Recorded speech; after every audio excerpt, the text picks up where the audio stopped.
પોરબંદર સમગ્ર શહેરમાં આંખલાઓના ત્રાસ જોવા મળી રહ્યો છે। ખાસ કરીને શહેરભરમાં સર્જાતા આંખલા યુદ્ધના કારણે નુકસાનીનું પ્રમાણ વધી રહ્યું છે। ત્યારે મેમણવાડા વિસ્તારમાં ગત રાત્રે આંખલા યુદ્ધના કારણે કાર અને સ્કૂટરમાં વ્યાપક નુકસાન થયું હતું। શહેરમાં રખડતા ઢોરના ત્રાસ દિન પ્રતિદિન વધી રહ્યો છે। ગત રાત્રે મેમણવાડા વિસ્તારમાં એક રેસ્ટોરન્ટની સામેની ગલીના રહેણાંક વિસ્તારમાં બે આંખલાઓ વચ્ચે થયેલા ભયાનક યુદ્ધના દ્રશ્યો સીસીટીવી કેમેરામાં કેદ થયા છે। આ ઘટનાને કારણે આસપાસના રહીશોમાં ભારે ફફડાટ ફેલાયો હતો। આશરે 11 વાગ્યાની આસપાસ બે કદાવર આંખલાઓ રસ્તાની વચ્ચે એકાબીજા સાથે શિંગડા ભીડાવી રહ્યા હતા। આ લડાઈ એટલી હદે ઉગ્ર હતી કે આસપાસમાં પાર્ક કરેલી કાર અને ટુ વ્હીલને પણ નુકસાન થયું હતું। લડતા લડતા આંખલાઓ પાર્ક કરેલા વાહનોની એકદમ નજીક પહોંચી ગયા હતા। આંખલાઓને છૂટા પાડવા માટે સ્થાનિક લોકો તાત્કાલિક બહાર દોડી આવ્યા હતા અને પાણીની પાઇપ વડે આંખલાઓ પર જોરદાર પાણીનો મારો ચલાવ્યો હતો।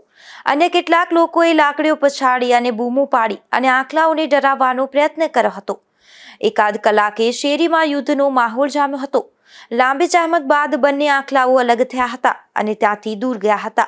સદનસીબે આ ઘટનામાં કોઈ વ્યક્તિની જાનહાનિ થઈ નથી, પરંતુ સ્થાનિકોમાં તંત્ર સામે ભારે રોષ જોવા મળી રહ્યો છે। મારું નામ ઇમરાન મોહમ્મદ નિગામરા, મેમણવાડા નોરી મોગલાઈ બસ। રાતના આપણે ફૂટિયાનું ત્રાસ એટલું છે કે ગાડીનું નુકસાન કરી છે અમારી ને સ્કૂટર બે ભાંગી નાખ્યા છે અમારે। રોજ આ પ્રોબ્લેમ પડે છે આપણે। આ દિલ્હી મહિનામાં 3-4 ફેરી અમારે થાય જ છે। ગઈકાલમાં અમારા બાજુવાળાને ભાઈ મોહમ્મદભાઈની ગાડીને પૂરું કરી નાખ્યું છે ને મારી ગાડીમાં જરા નુકસાન કરી છે ને મારી સ્કૂટી પણ તોડી નાખી છે। ગોળીને બધી નુકસાન થયેલી છે। તો માંગણી એ છે કે ખૂટિયાનું કંઈક કરી નાખ્યા લોકો નગરપાલિકા વાળા, વાંધો ના આવે।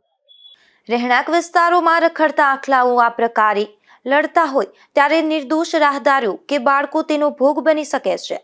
ત્યારે સ્થાનિકોની માંગ છે કે મ્યુનિસિપલ કોર્પોરેશન દ્વારા રખડતા ઢોરને ડબ્બે પૂરવાની કામગીરી સઘન બનાવવામાં આવે, જેથી ભવિષ્યમાં આવી કોઈ દુર્ઘટના ન બને। નિપુલ પોપટ સાથે અશોક થાનકી, ગુજરાત ન્યૂઝ, પોરબંદર।